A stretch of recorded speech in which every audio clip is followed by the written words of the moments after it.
folks, Donald Trump might be going to jail. Okay? In the funniest way possible, too. Like, he might be getting arrested. Not going to jail, but he might be getting indicted, which means he might get fingerprinted, which means there will be a mugshot, which means, like, there could be a perp walk. Now, obviously, that shit is crazy.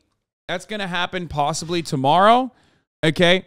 But I will give you details on how this came to be, why it's happening, why it might not really happen, and also the reactions from the right and also the reactions from libs. But I think I speak for all of us when I say that it would be wonderful content, so I really, really, really hope it happens. Like, oh my fucking God, just the excitement, dude. I don't give a shit. I don't give a shit. The reasons as to why he's going to jail are completely irrelevant to me. The reasons why he's being brought up on charges or might be indicted are completely irrelevant to me in general, because, like, you know, they're kind of bullshit. Like, I'll be honest. They're not like the worst thing he's done. But let's be real. He has a long laundry list of reasons as to why he should be in jail. Okay, so this is the funniest one to actually throw him in some kind of, like, involuntary hold, paying hush money for Stormy Daniels and trying to quiet her. But, of course, Trump is going to do what Trump does. What does that mean? Well, what do I mean by that? What I mean by that is Donald Trump is, like, very openly trying to game the system once again. He has been asking his followers to basically riot, okay? He's been popping the fuck off since this decision was announced. Let's take a look at how liberal media is reacting to it, though. Again, with the news of a possible indictment against former President Donald Trump over the weekend, the former president claimed he will be arrested tomorrow, although there is no evidence that that is going to happen, and no official has said that that is true. Now he's facing criticism for calling on his supporters to protest, raising concerns that his words could lead to violence that are very similar to what happened on January 6th. We all remember that day. Robert Costa's outside. How can I forget? I mean, that was liberal 9/11. You know what I mean? That was like worse than 9/11. Multiple 9/11s worth of things happened on that day. You know, so. Court. Bob, good morning to you. And we understand that there may be additional testimony today. Good morning, Gail. That's correct. The CBS News has learned that the grand jury may hear today from an additional witness, Bob Costello, a former legal advisor to Michael Cohen, a key witness in this investigation. We're told that Mr. Costello might question the credibility of Mr. Cohen, and this all comes after the fallout over the weekend from former President Trump's comments.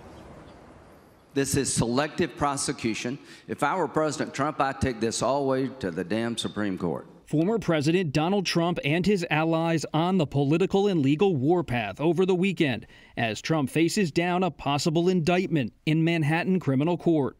On Saturday, Trump claimed he will be arrested on Tuesday of next week and urged his supporters to protest and take our nation back. He then urged in a follow-up, "We must save America. Protest, protest, protest."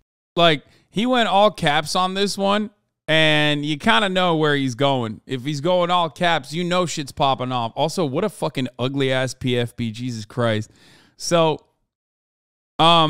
this DA is a George Soros-backed DA, and he's also a thug, is what Donald Trump called him. And also an anti-white racist. You guys understand what's going on, right? I mean, he's black, okay? Right? Isn't that? Yeah, he's just... I mean, you know, it's not exactly subtle. Like when you call a black DA an anti-white racist and a thug, okay? Oh, he called him an animal too. So you know what's going on. Yeah. Oh yeah. He said the T word. He said the T word and he said the A word. He called him an animal and a thug. So, you know what's going on. Okay. So it's so crazy that the best they could get him on was a misdemeanor. Honestly, embarrassing.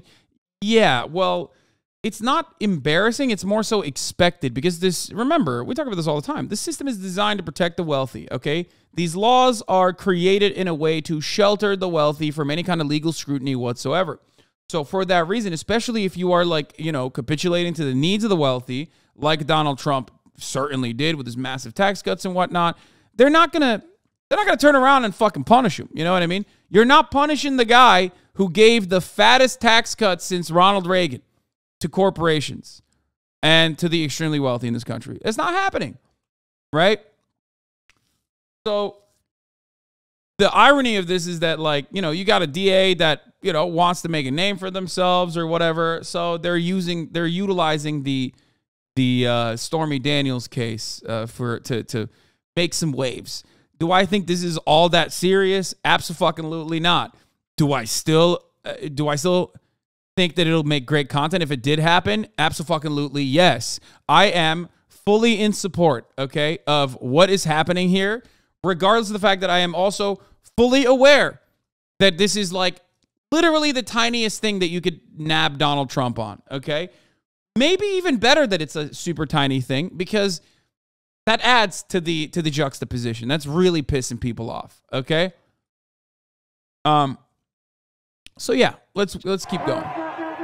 CBS News has learned that some Trump allies privately debated over his call for protests. We're going to walk down to the Capitol.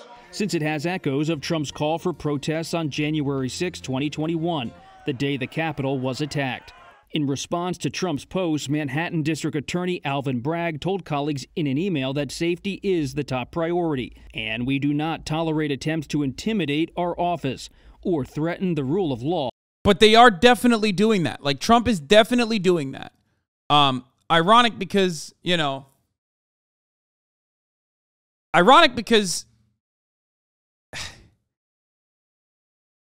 it's just, nothing is going to come out of this. It's just content for Trump, I think.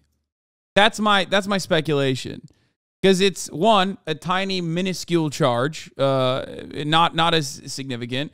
It has already galvanized every single Republican, even like not never Trumpers, but like people who want to run in opposition to Donald Trump. Central Committee brought up a side point about not only Mike Pence, but also DeSantis too.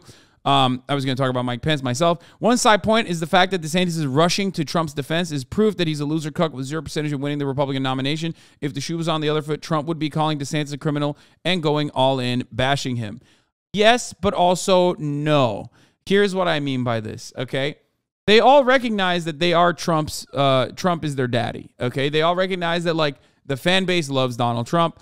But they also recognize that this is, like, a really great opportunity to cut, like, the elitist DAs that are black and backed by George Soros, that don't care about the violent crime that's happening in New York every single fucking day, and care about, like, nonsensical bullshit to make waves, and to grossly weaponize the criminal justice system against Donald Trump and also wealthy white people who just want to, secure a meaningful existence for white babies in this country, 14-word shit. So that's why they're hamming this narrative. Now, of course, ironic because like violent crime, historic crime in New York, like, there's no fucking crime wave, dog. That shit is made up, as I talked about over and over again. Crime is a permanent staple in fucking city living, in living in America in general. Its manifestation is due to material conditions. Obviously, as long as we don't solve those issues, as long as we do not give adequate material restitution and create like a safety net, and basically have like a starting point that's like pretty comparable to everywhere else around the country, it's not going to happen. There's always going to be crime, okay? But all big cities have crime. Now, what you're supposed to do is basically look at crime across the board, and if you look at crime rates across the board, whether it be violent crime, property crime, whatever kind of crime you're talking about, that is significantly lower, okay?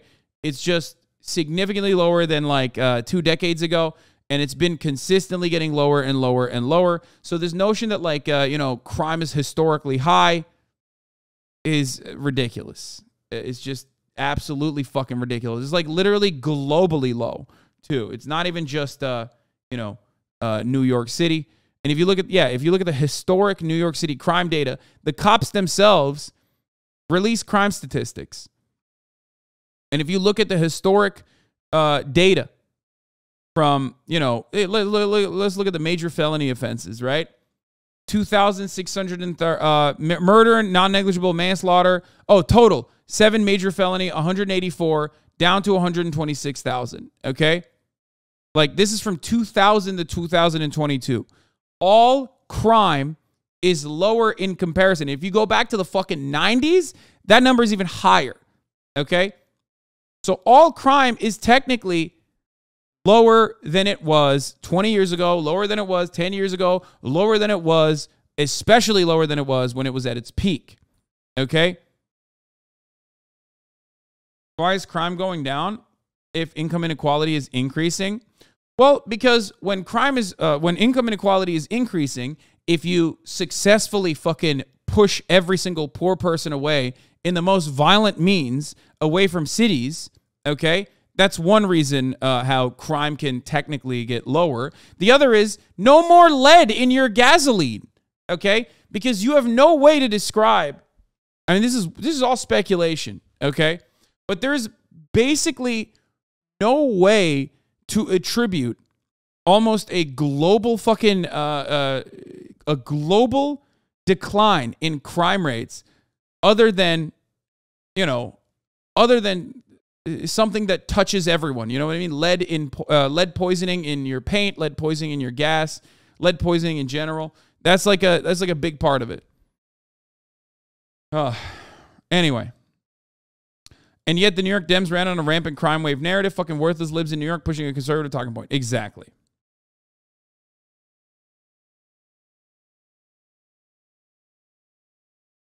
Higher than last year and 2 years ago? Interesting. I wonder how crime went fucking higher than last year and 2 years ago. Hey, man, I don't know if you know this, but there was such a thing called COVID lockdowns, okay? I don't know if you're aware of this, but like, you know, a lot less foot traffic was happening. And on top of that, there was some level of government assistance. You know, I guess you forgot that COVID was a thing, but that could have been part of the reason for that. But again, this is a multifaceted issue. I'm just giving you the higher, you know, like the snapshot, right? It's going to be reductive. It's deliberately reductive if you're wondering why I'm doing this. But ultimately, year over year, crime has been going down steadily. Yes.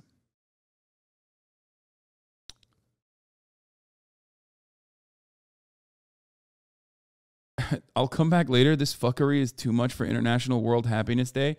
Okay.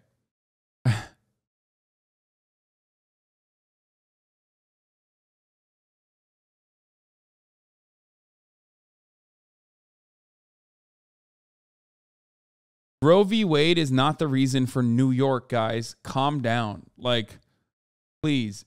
I know everyone watched that one fucking Freakonomics episode that's like almost eugenics related. And everyone keeps saying Roe v. Wade, Roe v. Wade. It's like, motherfucker, we're talking about New York, dog. You can get abortions. New York is the abortion factory, okay? Chill. Like, that's not, like, calm down, okay? That's not a contributing factor to, like, New York crime rates is significantly increasing or diminishing one way or the other, okay?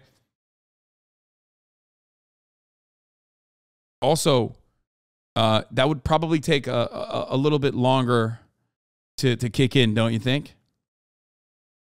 Think about it.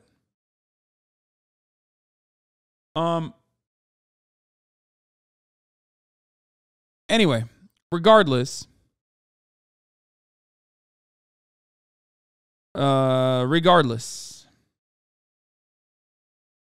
where were we? Okay, so yeah, crime has increased. Okay, crime has increased in New York for sure. Post-COVID boom for you know, murder and also other major felony offenses, right? And that is that's going to come with the territory with income inequality in general. Why are you vehemently arguing that it's not Roe v. Wade when there are many people here telling you the opposite? What? It's literally abortion. Legalizing abortion led to crime rates dropping worldwide. I think it's important to bang on reproductive justice. Okay. The reason why I'm not banging on the legalizing abortion drum is because it's like a little bit.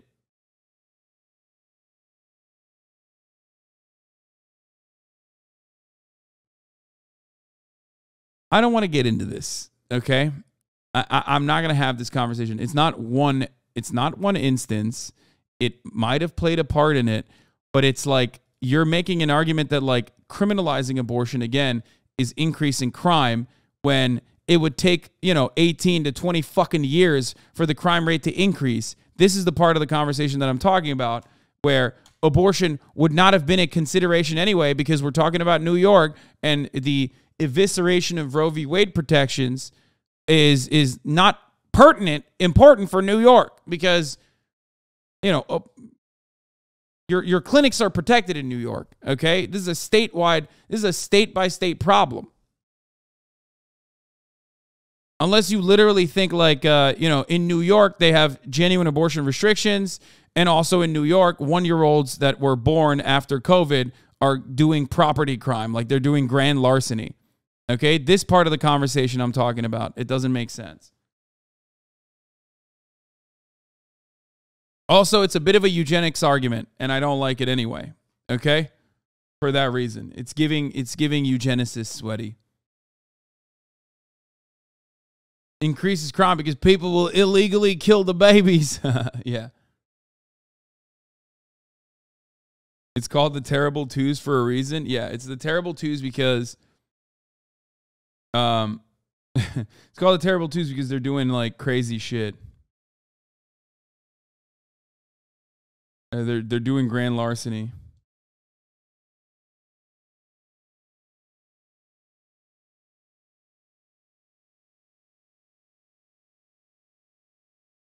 Oh, ShotSpotter? Oh no, they're doing that in fucking Portland too? That's the worst, dude. Bro, this shit sucks. ShotSpotter is like awful for Chicago. This shit is so fucking, oh yeah. I don't want to even get into that right now. Oh no, of course they're trying to get that shit installed in Portland. So liberal, right? Remember how fucking liberal these places are? And then their police forms. Like all of these cities still have the police department. You know what I mean? You look at Portland, Oregon, and it's like, oh, they have to be like, everyone has to be non-binary to enter the state. And then you literally look at their police department and it's like, we love Hitler. Like they have like a Hitler brigade and specifically like a Proud Boy communications correspondent within the fucking department, you know? It's always like that. It's like, oh man, Portland, Oregon, they're all gay there, right? They're all non-binary, right? They're so woke. And it's like, they're fucking, their police department has like a Hitler caucus, okay? I'm exaggerating, but you know what I mean.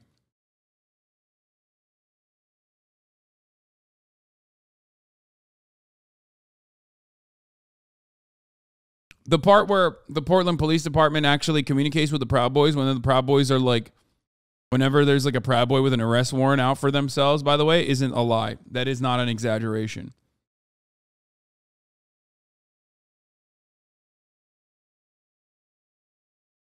Anyway.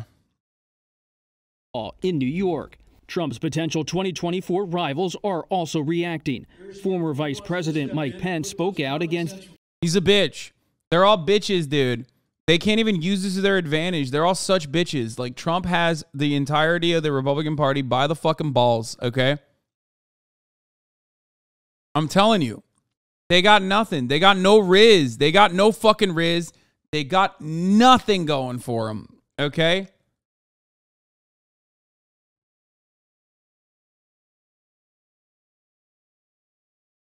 Any possible indictment in this case. It just feels like a politically charged prosecution here. And even some Republican critics of Trump say it could play to his political advantage. A lot of the Democrats have misplayed this in terms of building sympathy for the former president. The Manhattan District Attorney is investigating alleged hush money payments made to adult film star Stormy Daniels on Trump's behalf by his former attorney Michael Cohen at a crucial moment in the 2016 campaign. Trump denies any wrongdoing. But Cohen's lawyer, Lanny Davis, told CBS News his client testified truthfully to the grand jury earlier this month.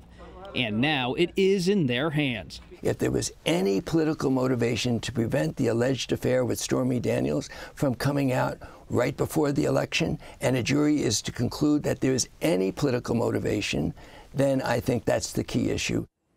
I mean, of course, dude. Yes, this is, I mean, I'm sorry. This is definitely political. Like, anyone that says that this is not like a political thing is silly.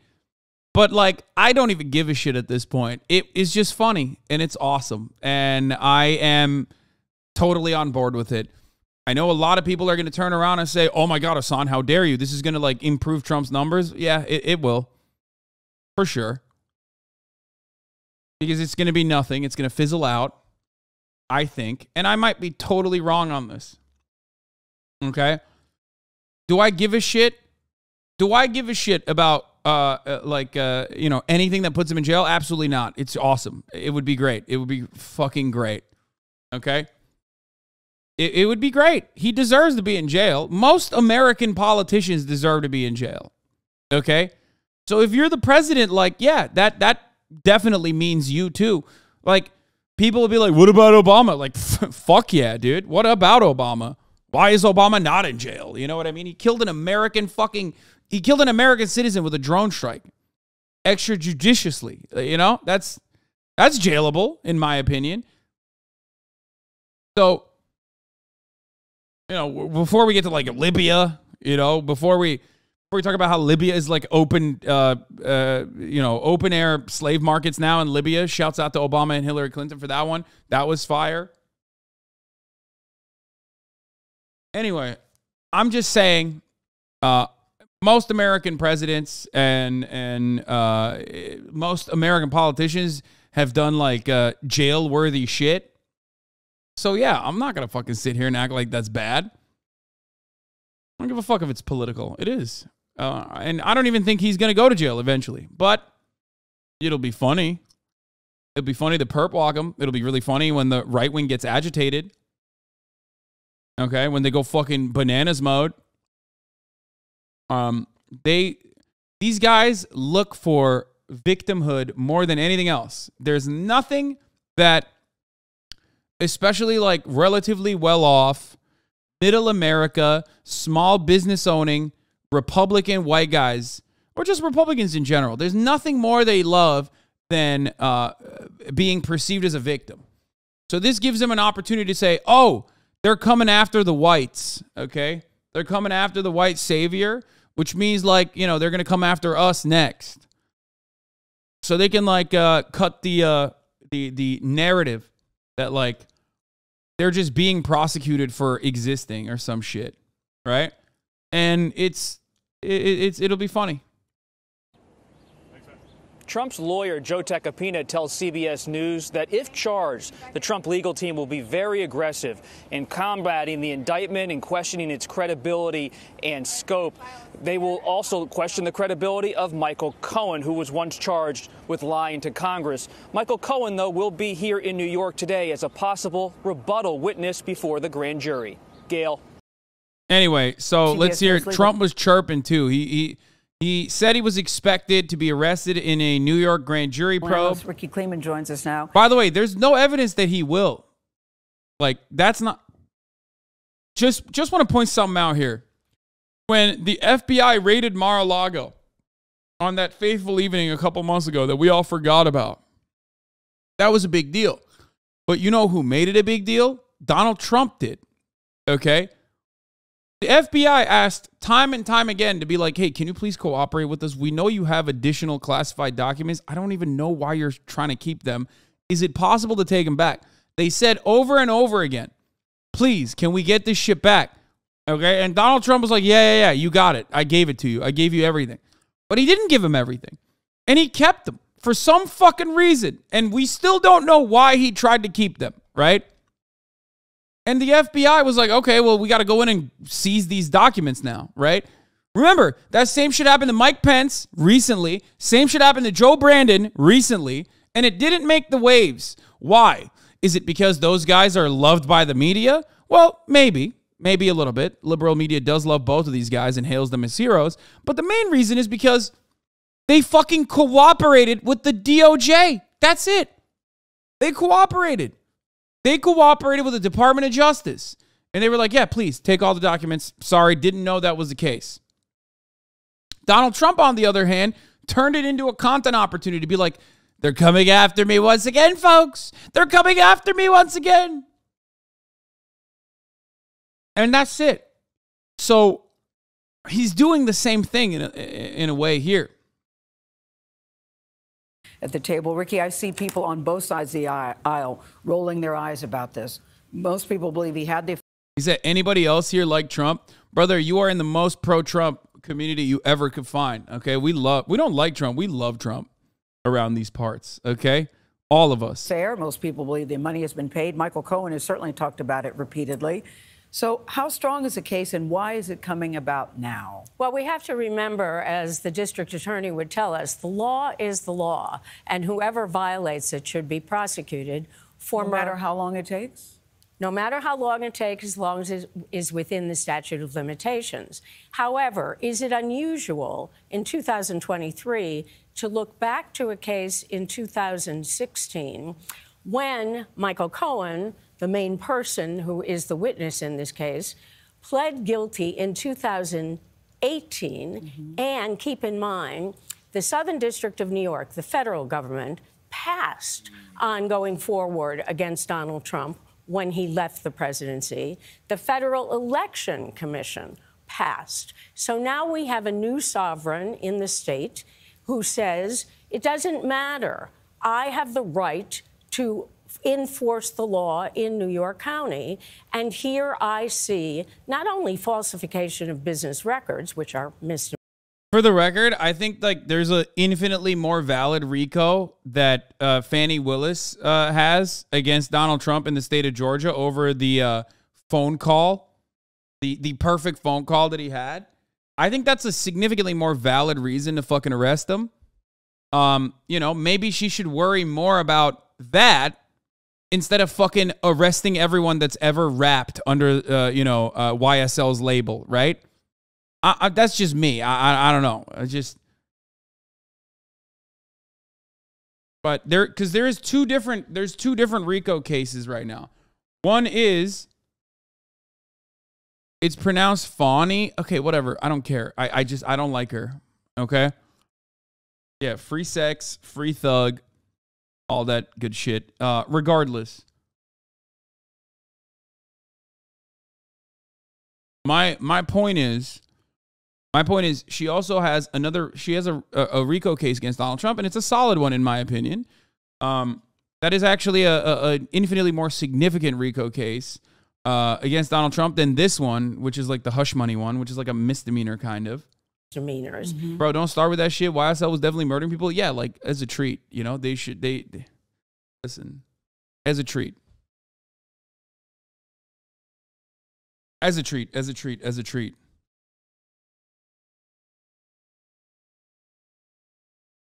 But I see a connection to a campaign violation, and that is a felony.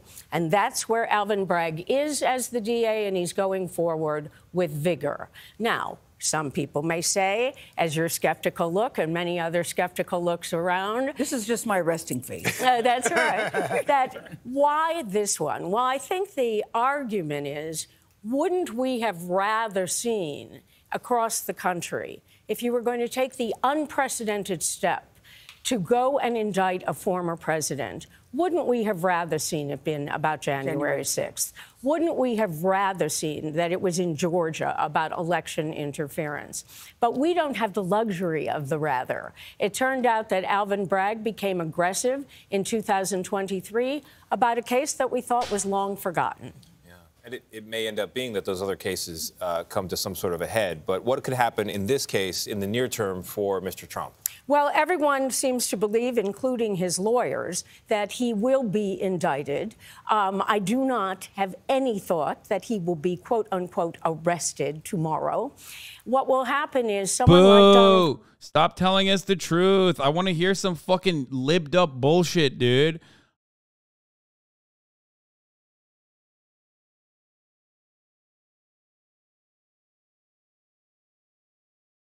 Big boy gamer man, thank you for the 5, get the subs.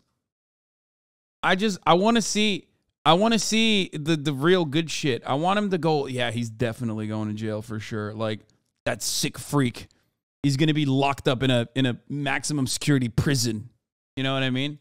Trump, president, former yeah, president. he's going to outrun the cops. That's what I want.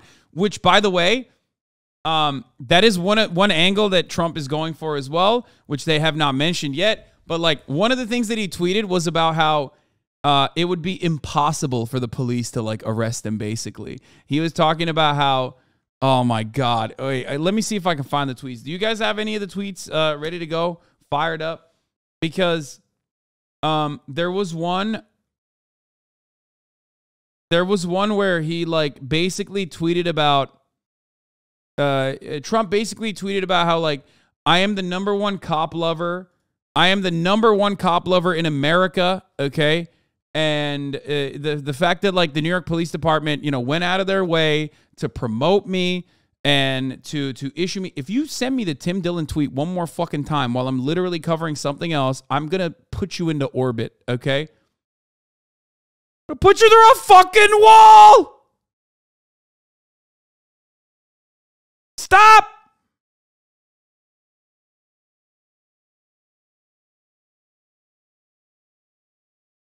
Fucking freaks, dude. We'll get to that later. Oh, here. Oh, God, what? Mueller, she wrote. This is so libbed up. Anyway, yeah, Hassa, not NASA, okay?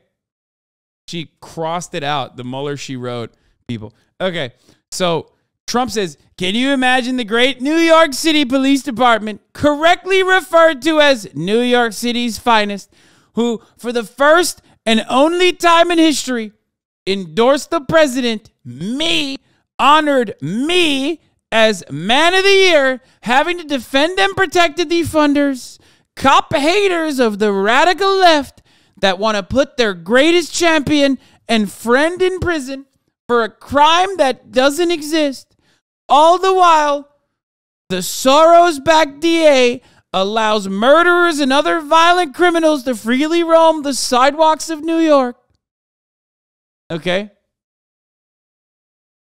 So, yeah, he's saying, like, basically, New York Police Department, like, don't ever fucking, you know, don't arrest me if you have to. Like, imagine the juxtaposition. Like, I'm the greatest cop defender. The New York City Police Department loves me. The NYPD union basically fucking, endorsed me because I'm such a cop lover. Meanwhile, you're gonna take the word of like this anti-cop DA who is pro-crime.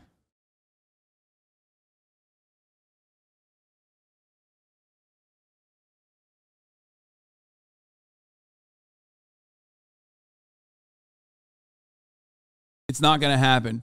So it would be pretty funny to see the police union and the leadership of the police union be like, sorry, sir, we have to do this to you, while they're crying. God, imagine perp walking Donald Trump with like some of the most thumb-like cops, but like they're doing, because everyone's a liberal now, they have to do like a liberal style protest where they basically like dress up and they're tiered. They have tears in their eyes as they like perp walk Donald Trump, and they're like, we don't want to do this, sir. I'm so sorry, but I have to do it. Well, they would, the New York Hogs wouldn't have that kind of accent. They'd be like, I don't want to fucking do this to you, sir. Mr. President, I'm so fucking sorry. Oh, Mr. President, Mr. President, you don't understand. You're always in my heart. I know you fucking won the election, but I got to do this to you. I'm so sorry, Mr. President. You know, I'm going to go back to my Staten Island home and beat the fuck out of my wife tonight. You don't understand. I'm going to be so mad. I don't want to do this to you. All right, anyway. I'm walking here.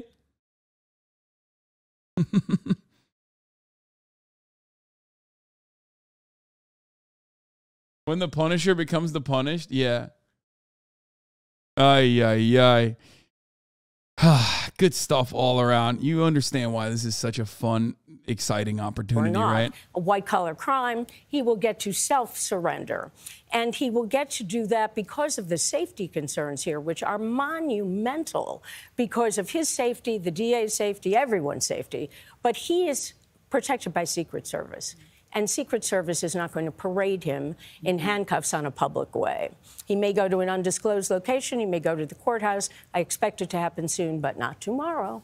All right, not tomorrow. We'll keep watching it. I'm sure we'll have you back if and when it does happen. Ricky Kleeman, thank you very much. Thank you. Appreciate it.